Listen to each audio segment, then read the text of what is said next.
재미교포한테 이 동영상을 이렇게 보냈더니 교포들이 갖고 있는 좀 심리적인 결핍이 있어요. 외로움 같은 게 있거든.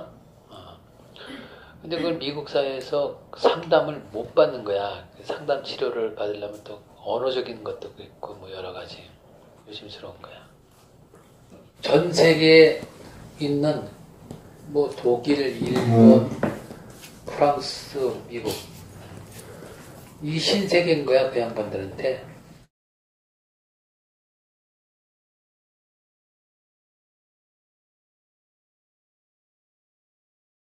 정신이 성숙하려면은 거기에 맞는 환경 조건이 필요하다. 환경 조건이라는 건 그냥 쉽게 말해서 1살짜리 아이한테 가장 중요한 환경이 무엇인가? 2살짜리, 3살짜리, 5, 7, 10, 15 나이에 따라서 가장 중요한 환경이 달라질 수 있어요. 아셨죠? 가령 오디푸스기에 진입하면은 가장 중요한 환경 조건이 유아기하고 바뀔 수 있어. 환경 조건의 대상이 바뀔 수 있다. 그리고 뭐 6, 7살 넘어서 동네 아이들하고 놀는 시기에 최초의 환경 조건을 가졌던 그분이 계속 제1 환경 조건이 되려면은 그 아이는 굉장히 곤혹스러워져. 내가 그런 사람들 여러 사람 만났어. 뭐 3대 독자 뭐 가령 뭐 이렇게 해가지고 바깥에 나가면 위험하니까 그냥 집에서 엄마랑 있자 뭐 이렇게 하게 되면 그 나이에 맞는 환경 조건이 해서 좋은 걸 받아야 되는데 하나도 못 받잖아? 뭐 애들하고 못 놀지?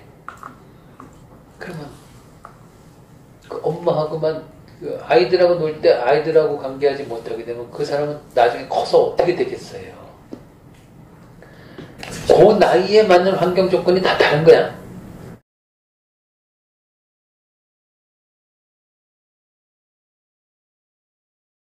그래서 이 절대의존기하고 중반시기하고 상대의존기 중에 내가 절대의존기에 특히 이 환경 조건에 대해서 디테일하게 우리가 보게 될 거예요. 이렇게 와요. 정서 발달을 촉진하는 환경 조건은 무엇인가? 이것의 전문가예요. 가장 깊은 퇴행을 하게끔 하는 능력을 지녔다. 되게 신비한 능력이야 그거. 가장 깊은 퇴행. 사실 이건 누구나 다 한번 해보고 싶은 건데.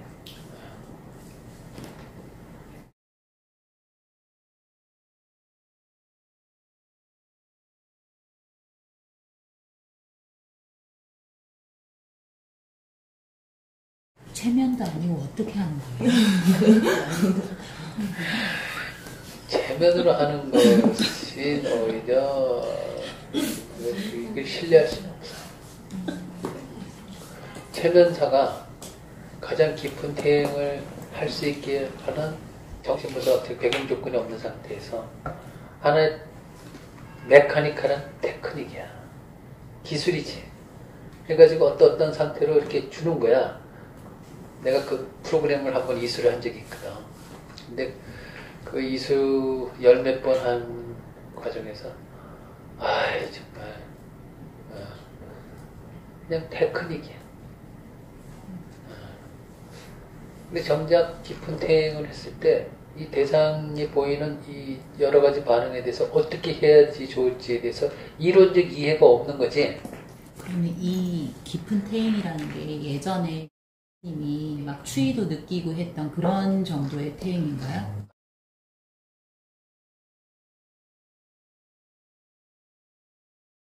맞아. 맞아. 그때 그걸 보였어. 그럼 그건 이 그렇게 잘 접촉하는 특성을 가지고 있는 거 아닌가요? 잘 접촉하는 특성이 아니라 소위 그게 존재 연속성이라고 얘기를 하는데 존재 연속성이 초기 엄마 박탈이 심하게 되면은 그게 끊겨요. 존재 연속성이 형성되지 않으면은 저는 세상에 결국엔 나 혼자밖에 없는 것 같아요. 혼자 있을 때 너무 불안과 공포가 밀려오는 거야. 이게 그 완전 버려진 듯한 밖에 불안 뭐일 수도 있고 여러 가지. 근데 어떤 사람은 혼자 있을 때 이게 그냥 존재 연속성이 있기 때문에 엄마하고의 좋은 흔적이 안에 들어가 있고 존재 연속성이 형성이 돼서 근데 이게 자적적으로 이렇게 흔들림이 없거든. 근데 그분은 갑자기 존재 연속성이 딱 끊긴 상태에 들어간 거야. 그 당시 여기 했을 때. 뭐 엄청난 불안과 그야말로 1살짜리 아이의 모습을 보였잖아요. 나도 이거 진짜 저 발표를 그때 이거를 잠시 중지를 하고 다시 이렇게 추스려야 되나 이렇게 생각을 했었는데 그 정신과 의사 하던 그 양반의 그 언어가 내가 그 당시에 저게 적절한가 이런 느낌을 받았는데 결과적으로 거기 도움을 받았다고 그러더라고. 그래서 힘 있는 사람이 나한테 목소리를 들려준 거야. 그게 그 목소리 자체가 위로감이 되는 거지. 엄마가 내 옆에 있는 그 사람의 어떤 뭐 내용이잖아요. 계속해서 그렇게 목소리를 들려주고 하니까 존재 연속성이 끊긴 상태, 혼자 고립된 그 공포 상태에서 벗어날 수 있었다고 얘기해 주잖아. 근데 그런 것도 다 이 초기 엄마 박탈과 연관돼. 예, 그렇게 돼요. 그 정신 분석을 12년 받았다고 하는 어떤 상담가가 있었는데 나한테 그러는 거야. 분석을 3, 4년 받고 이렇게 사람들한테 이렇게 자신있게 뭘 가르치고 상담해도 됩니까? 이런 거야. 나는 10년을 넘게 받았는데 그 양반이 이 얘기를 하더라고. 정말 그 깊은 퇴행 상태에서 그 말로 표현할 수 없는 정신이 엄청 정말 불안하기도 하고 그런데 거기까지 안 내려가면 내가 안 바뀔 것 같고 했는데 분석가를 여러 거쳤는데 그 단계 가면은 전부 다 거기서 스톱을 시켰다는 거야, 분석을. 근데 딱 한 사람만이 그걸 버텨줬다는 거야. 근데 자기 경험 얘기를 하면서 이런 경험을 해야지 진짜 분석가지 없다 그런 얘기를 하더라고. 근데 내가 이렇게 보기에 이 양반이 그 문제가 아직 해결이 안 됐어. 초기 박탈 문제가. 왜냐면 그런 얘기를 해야 될 적절한 상황이 아니거든. 그럼 인간관계가 조화롭지 않게 되는 막 대화를 하려고 이렇게 만났는데 12년 분석을 받아도 안 되는 건 안 되는 거지. 중요한 게 정서 발달을 촉진하는 환경 조건 이거는 절대 의존기 엄마 체험은 다시 해봐야 돼. 오케이? 이 양반의 인간론이 좀 독특해요. 이 독특하다는 말은 클라인하고도 다르고 자아심리학파하고도 다르다는 뜻입니다. 자, 이 사람은 인간을 어떻게 보는가? 타고난 인간성이 있는데 인간은 촉진적 환경이 주어지면 정서적 성숙을 향해서 사회에 공헌하는 방향으로 성장하는 본래 움직임을 지니고 있다. 뭐 여기까지는 그냥 부드러운 제너럴한 말일 수 있어요. 그런데 이제 그 밑에서부터 이런 똑똑해. 이 사람은 공격성을 타고났다고 얘기해요. 타고난 본성이라고 해요. 이 타고난 공격성의 소위 자발성과 창조성의 근원이다. 창조성은 건강함의 지표이고 수능은 병든 삶의 징후다. 이 말 되게 중요한 말이에요, 여러분. 수능은 병든 삶의 징후다. 이거 그럼 이 말이 사실이라면 1960, 70년대 이 한국이 교육 환경 경험한 사람들은 진짜 병자들이 많다는 소리예요. 내가 그 중학교 다닐 때 특히 폭력의 진수를 맛봤는데 폭력의 진수가 그 당시 폭력사였거든. 폭력사였어. 중간고사 이런 거 끝난 다음에 성적이 나올 때쯤은 어느 날인데 수업이 한 7시간 됐었나? 어떤 아이는 7시간 내내 뺐다기를 맞았어. 7살 선생한테. 뺨이 부었어. 근데 그 당시에는 공부 못하면 때려도 되는 존재야. 공부 못하면 때려도 되는 시대야. 근데 난 한 대도 안 맞았어. 한 대도 안 맞았는데 내가 얼마나 불편했을까 생각을 해봐. 옆에서 그냥 뺨을 갈기는데 바로 옆자리에서 갈기는데 옆에 안 맞고 가만히 있는 사람 기분이 어떻겠어? 기분 되게 안 좋았거든. 근데 어떤 아이가 이게 볼이 부었는데 그 중에 심한 선생인데 어금니 꽉 물어 그러면서 이거를 때면서 나중에 나한테 고마워할 거야. 하면서 꽉 물어 이렇게 몇 대씩 때리는 거야. 나한테 고마워할 거라고 앞으로. 그리고 그런 환경에 순응을 해야 돼. 폭력 사회야, 폭력 사회. 학생들 자체 내에서도 폭력에서 위기가 있어가지고 막 노상 때리고 맞고 폭력 사회지.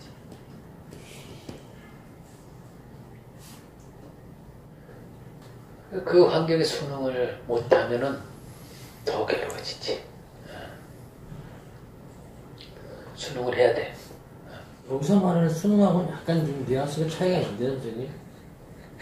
네, 개인적 스트레스를 좀 피하겠습니다. 그게 안 맞는, 맥락이 안 맞는 것 같아요. 그 수능 문제가 아니고, 생존 문제고, 거의 전혀 상관 없어요. 좋아요. 내가 연결시켜 볼게요. 오케이. 그래도 제대로 섬세하게 잘 표현하신 거예요. 이거 지금 그쪽 단계 거는 사회적인 문제고, 이거 지금 엄마 문제거든.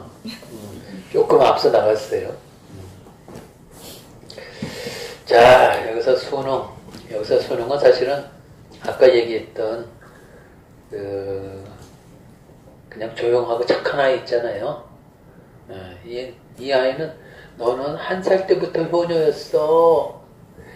너는 1살 때 오줌똥 다 가리고 2살 때는 걸레질을 하고 3살 때는 설거지를 하고 동생 먹고 지내고 너는 진짜 효녀였어.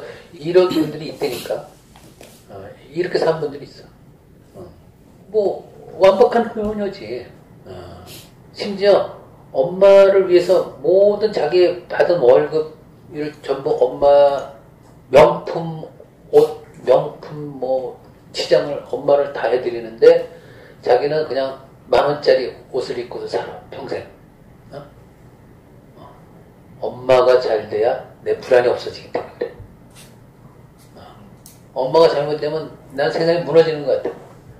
딱 초기 상태야. 자식을 그렇게 키워야지 편하게 지낼 수 있는 거야. 평생 대접받고 사는 거야. 그래서 여러분 위니캇의 독창성이 지금 이 두 가지가 나와요. 공격성과 창조성. 근데 이 양반이 한 말 중에 유명하지. 신경증 증상이 없고 그냥 무던하게 살지만 개성이 없는 사람과 이러저런 신경증 증상들이 있지만 창조성과 개성이 살아있는 사람 중에 둘 중에 하나 어떤 사람이 더 건강할까? 솔직하게 판단해야 돼. 두 사람 중에 어떤 사람과 배우자를 선택할 거야? 돈이 많은 사람.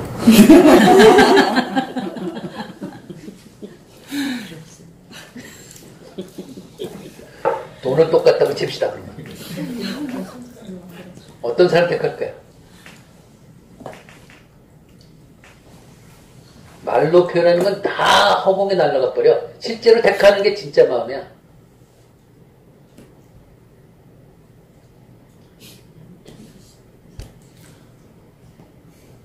솔직하게 얘기해봐. 창조성. 정말 그럴까? 창의성 아니고 인상은 특별한 신경증 증상 없고 사회생활 하는데 특별히 무리 없어. 오케이? 네.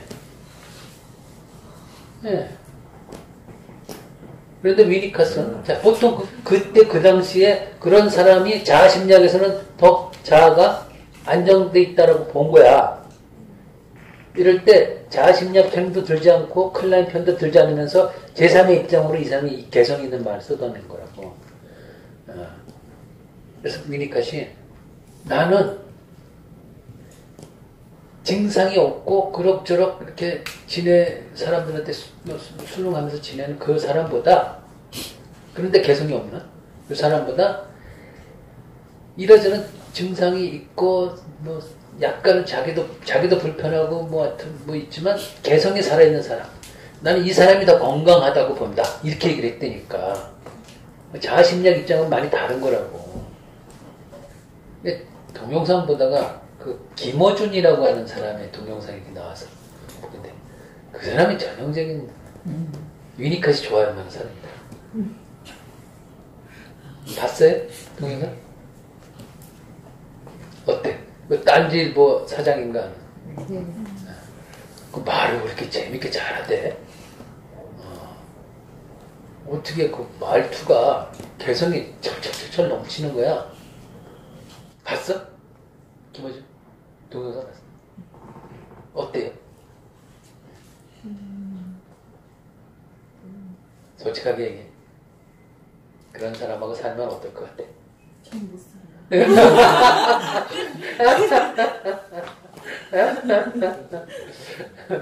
오케이. 만나고 싶을 때는 만나고 싶어. 항상 같이 사는 사람. 오케이. 그 말도 자연스러워. 근데 개성이 있는 건 확 느껴지죠? 네. 네. 오케이. 위니컷은 자기는 그쪽을 더 권하겠다. 이렇게 얘기를 해요. 얼마나 개성이 있는 얘기. 자아심리학과는 다르지. 그리고 공격성에 대해서도 대단히 부정적으로 많이 보고 그랬었는데, 이 사람은 공격성이 그렇게 부정적인 게 아니라고 봐. 공격성이 꺾인 인간, 이런 사람은 비굴해진다고 봐. 남 눈치 보고 환경에 순응하고 안전에 주눅이 들었더라지. 근데 공격성에 살아있는 사람은 자기 주장을 할 수 있는 에너지가 거기서 나온다는 거지. 이 사람이 강조하고 싶은 가장 중요한 게 공격성, 창조성하고 또 하나 나오는데 트루 셀프예요. 트루 셀프. 이것으로 아주 유명해졌죠. 트루 셀프라는. 트루 셀프가 되느냐가 엄청 중요한데, 요한은 잠재적으로 트루 셀프를 지닌다. 그런데 이게 절대 의존기에 좋은 환경 또는 촉진적 환경 또는 좋은 엄마 환경을 못 만나면 트루 셀프는 안으로 포기되거나 안으로 눌려버리고 false self, 거짓 자기가 성격에 구조화된다, 이거예요. 이렇게 되면 좀 삶이 정말 많이 피곤해져요. 그리고 이 false self를 갖고 있는 사람들이 겉으로는 되게 도덕적 삶을 살아요. 겉으로는 규범에 순응하는 삶을 산단 말이에요. 그런데 그게 자기가 정말 가치롭게 느껴서 그 도덕적 삶을 선택해서 사는 게 아니라, 그게 자기한테 안전하니까 그렇게 사는 뿐이야. 상황이 바뀌면 언제든지 뒤집어질 수가 있어. 그러니까 진정한 도덕성의 단계로 발달되지 못한 인격이라고 얘기를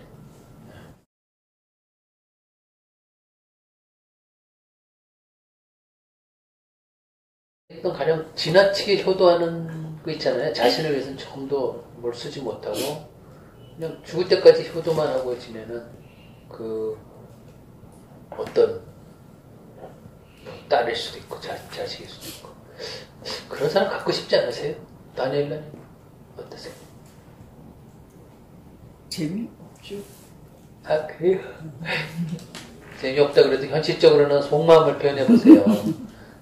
나한테 계속해서 늘 나한테 관심이 초점을 두고 엄마가 힘들면 어떡할까 노심초사하면서 최상의 것을 엄마한테 다 바치고 자신은 최소한의 삶만 이렇게 영위하는 그런 자신. 그런 걸 좋아하는 부모는 건강한 부모가 아니지 않습니까? 그 당연한 거지만 예. 한번 이쪽 한번 이게 근데 저 아는 사람은 엄마는 정말 화려하게 자기 인생을 즐겨하는데 아들이 정말 엄마를 위해서 대학생 때부터 헌신해서 엄마 집까지 마련해주고 결혼을 했어요. 결혼을 해서 부인한테도 그렇게 헌신적이에요. 자기는 정말 티가 떨어질 때까지 입고 다니면서 그렇게 하더라고요. 근데 그 엄마도 그 부인도 자기의 자들이에요. 둘 다. 그러네. 그 얘기하니까 나도 떠오르는 인물이 또 생기네. 남자로서도 술, 담배 안 하고 모든 거를 가족과 부모와 주변 대상을 위해서 헌신하면서 사는 사람. 사회생활 진짜 열심히 하고. 너무 모범생이라서 그런 사람 좋아하죠. 그 정도는 그런 사람들이 제일 좋아요. 병의 원인 또 봅시다. 병의 원인. 거짓과 순응은 초기 환경의 실패에서 유래한다.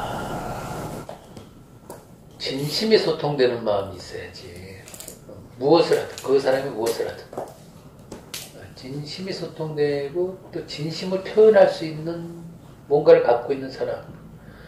근데 이게 사실은 참 말을 간단하게 쉽지 않은 건데 사회적 환경에 이렇게 가면은 그 사회적 환경에 책임을 지고 있는 그 사람은 사실은 이 리더 역할을 하는 게 쉬운 게 아니거든. 간단한 게 아니야.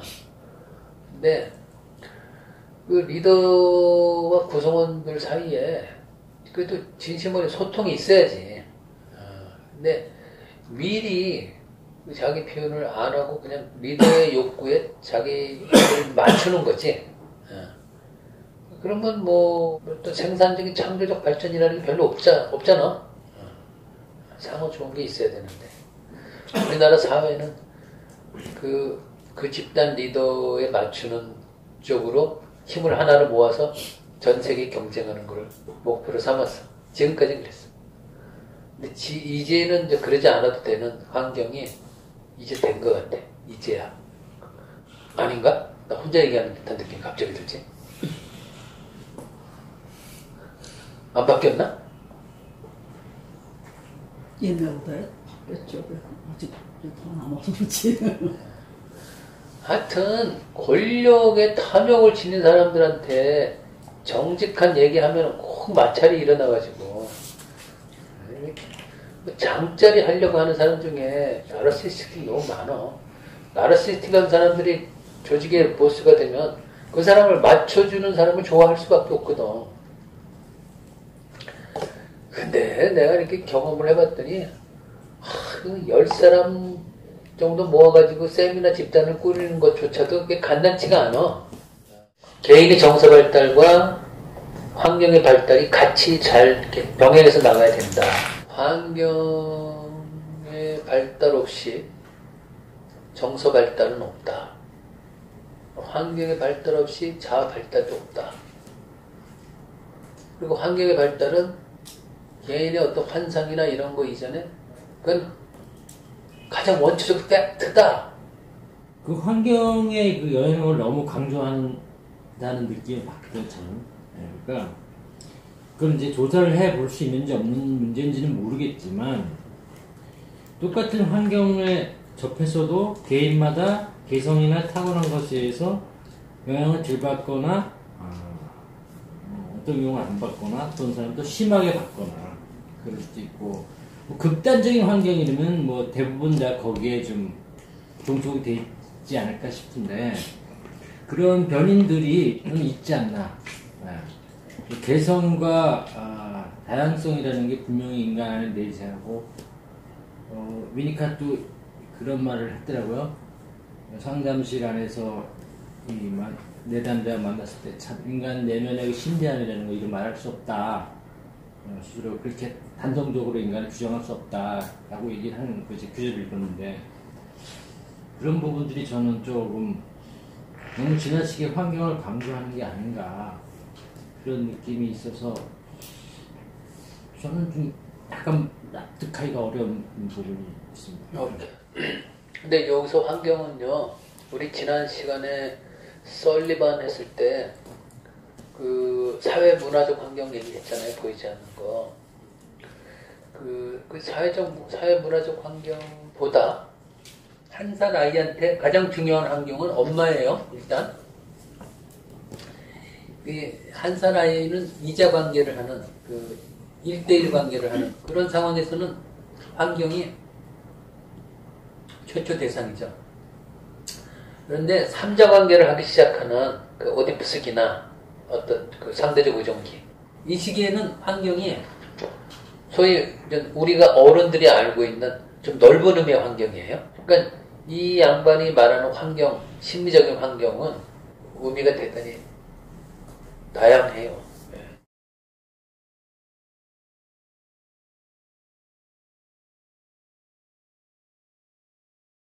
자살한 그 종현인가 하는 그 27살 먹은 청년. 그 사람 이해하는데 우울증의 심리로 이해를 할까 했는데 그냥 오늘 강의 준비하면서 자연스럽게 최초 환경 결핍 때문이다. 이게 확 느껴졌어. 그 최진실, 최진영 두 자매가 나란히 자살했잖아.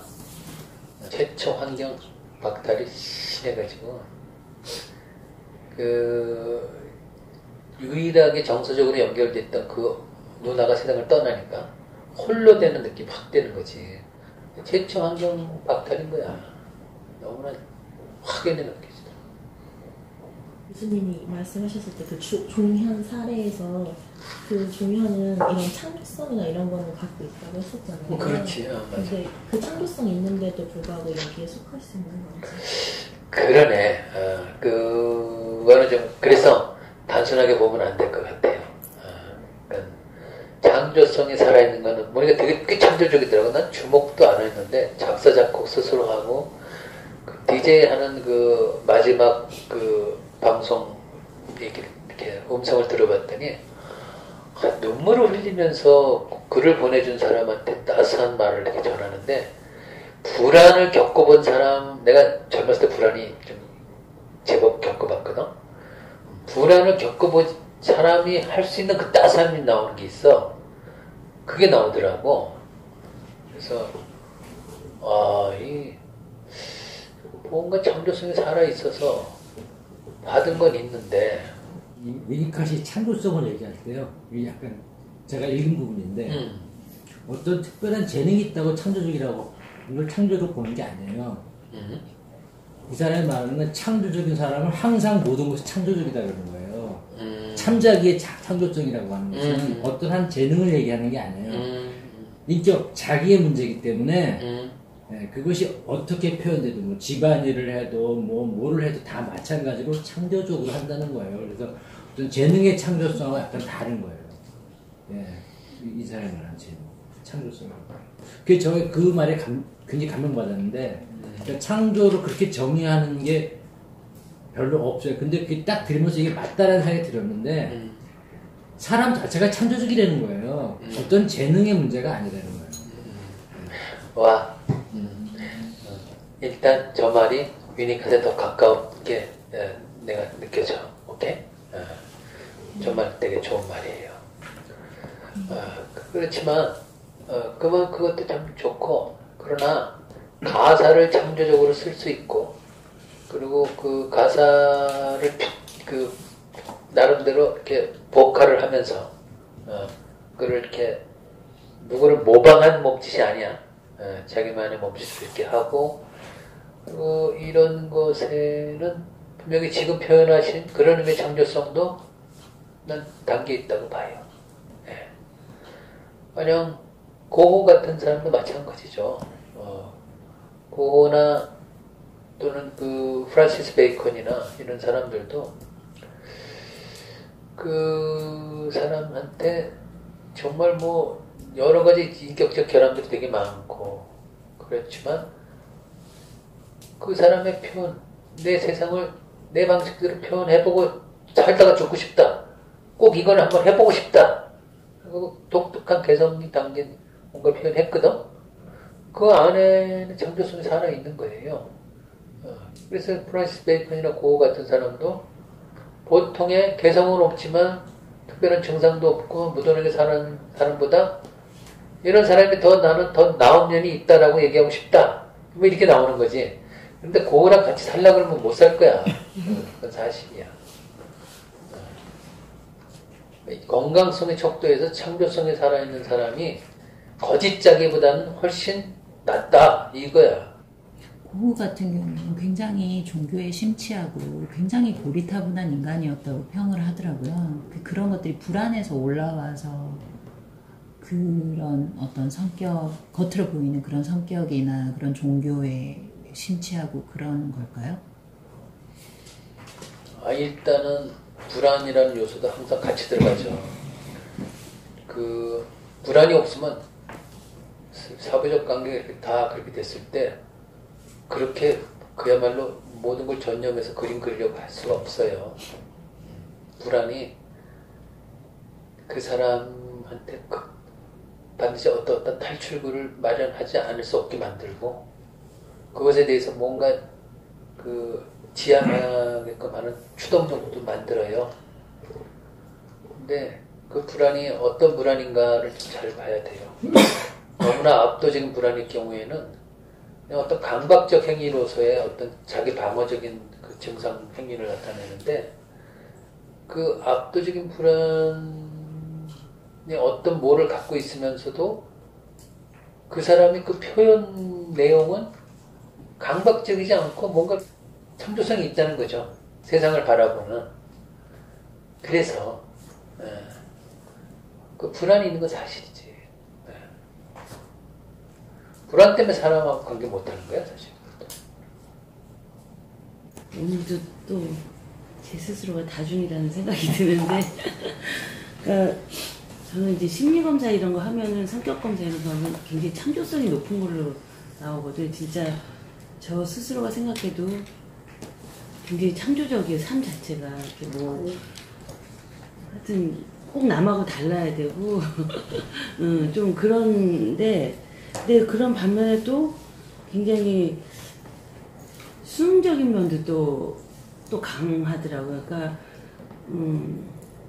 연년생 오빠 밑에서 자라면서 엄마한테 거절당한 경험이 많아서 그런 것 같아요. 제가 볼 때는. 그래서 남한테 거절당할까봐 두려워서 이렇게 부탁을 잘 못하고 그리고 정말 이만큼 그러니까 크다고 생각하는 사람이 안 돼 하면은 그렇게 막 강하게 주장하다가도 깨갱하고 딱 내 주장을 접어버리고 한마디도 반론을 펴지 못하고 또 수능에 보면 또 이런 부분이 양면성이 아주 강하게 가지고 있는 제 모습이 좀 보여졌어요.